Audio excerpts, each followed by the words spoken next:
watching Notepad with me, Ibrahim Sani. I recently just returned from Singapore to attend the AWS Summit there. And over there I spoke with a few CTOs and other individuals regarding the business of cloud computing and how they can actually push forward their business even further.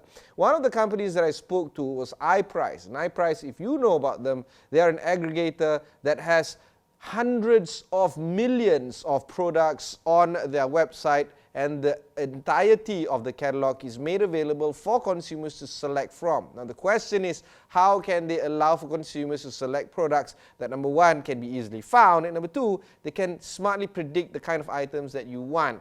This is the conversation that I have with the Chief Technology Officer and co-founder of iPrice, Heinrich Wendel.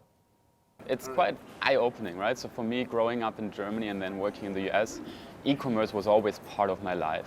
Like literally when I was like 12 or so, I could order things online, right? I bought like a, 12x DVD burner rewritable, that was fancy, back in the days, online, right?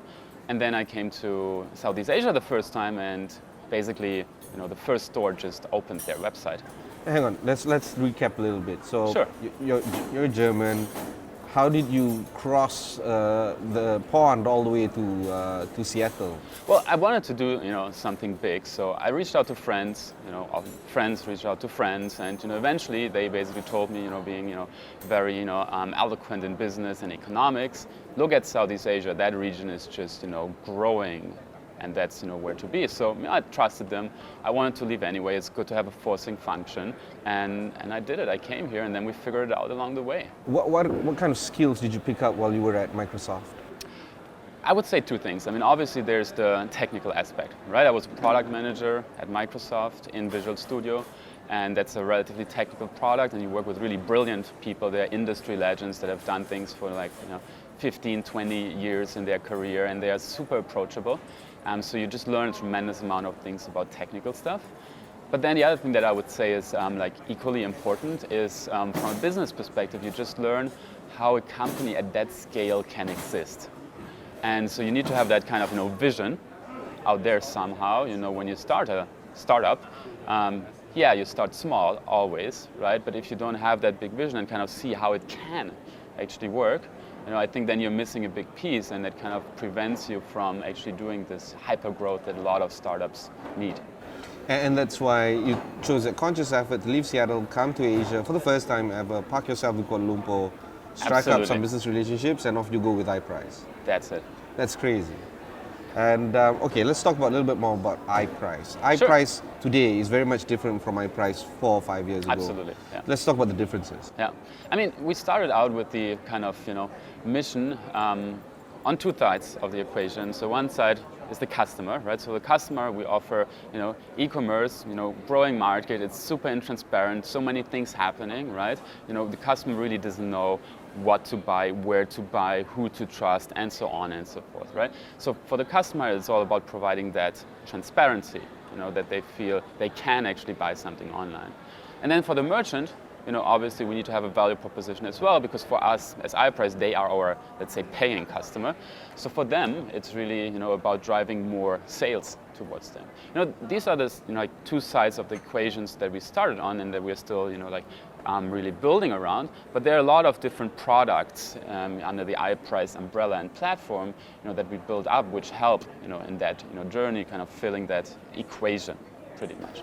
And so today you're aggregating millions of products from a few e-commerce sites.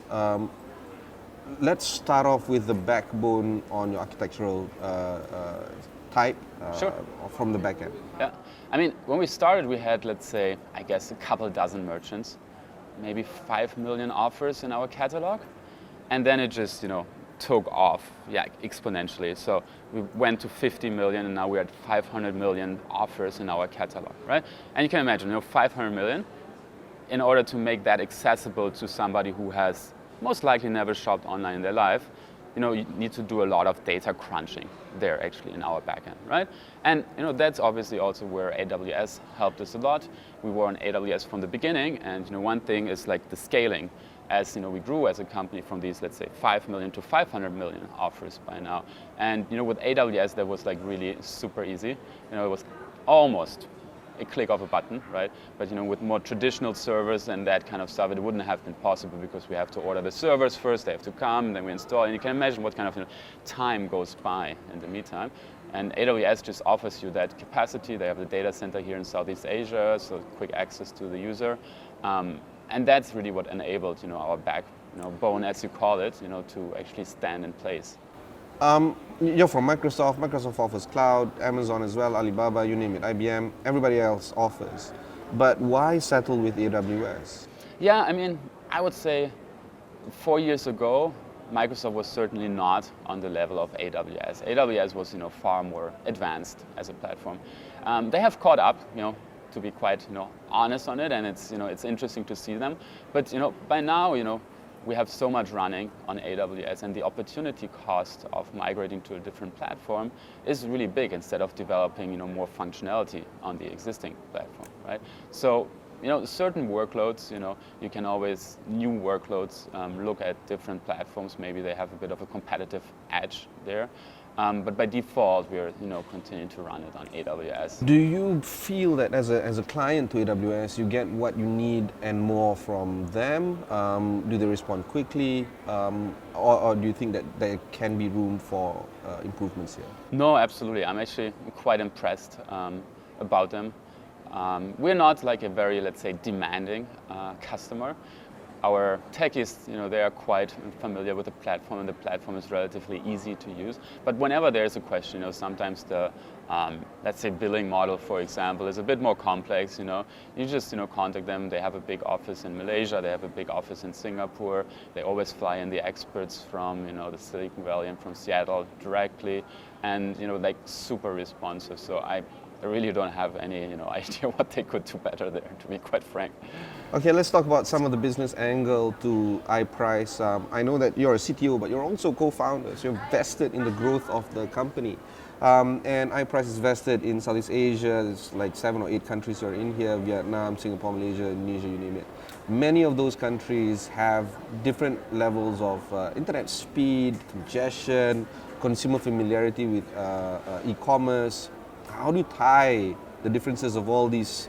I don't know, if it's a race, everybody's starting from a different position. Absolutely. How do you make sure that you get the best out of the rest? Yeah. We're one of, I would argue, few startups that truly operate on a regional level. As you say, 7 countries in Southeast Asia, which obviously has its challenges.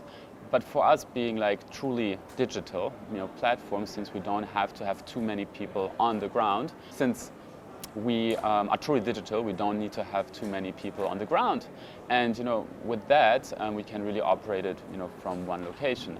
Having said that, as you mentioned, we obviously need to localize, right? And we really treat it as a portfolio of countries. And from the outside, it might look like, hey, this is Southeast Asia, this is like the United States of America, but everybody who lives here knows it's not the case. These are 7, very different countries with very different stages of development as well, right? If you compare Singapore with Vietnam, it's totally different, right? But for us, it's really an advantage, a portfolio, right? Where we see what works in which country, and drive it from there, really.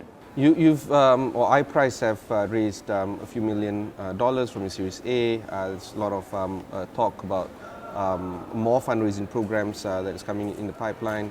Do you think that that is a necessary step for growth, or you can just build it organically right now because you're in a pretty comfortable place in terms of business building? That's absolutely true. We can, but we're just hungry. We're ambitious, to further hypercharge our growth and strengthen our position in the market here. So what we really already started doing and now want to double down on is our partnerships across the region, where you have a lot of ecosystems, let's say, which is very different from like more mature markets like the US, like Europe, or even affluent Asia, where your web browser is not the only entry point into the internet here in Southeast Asia. People open Grab many times per day, Gojek, right?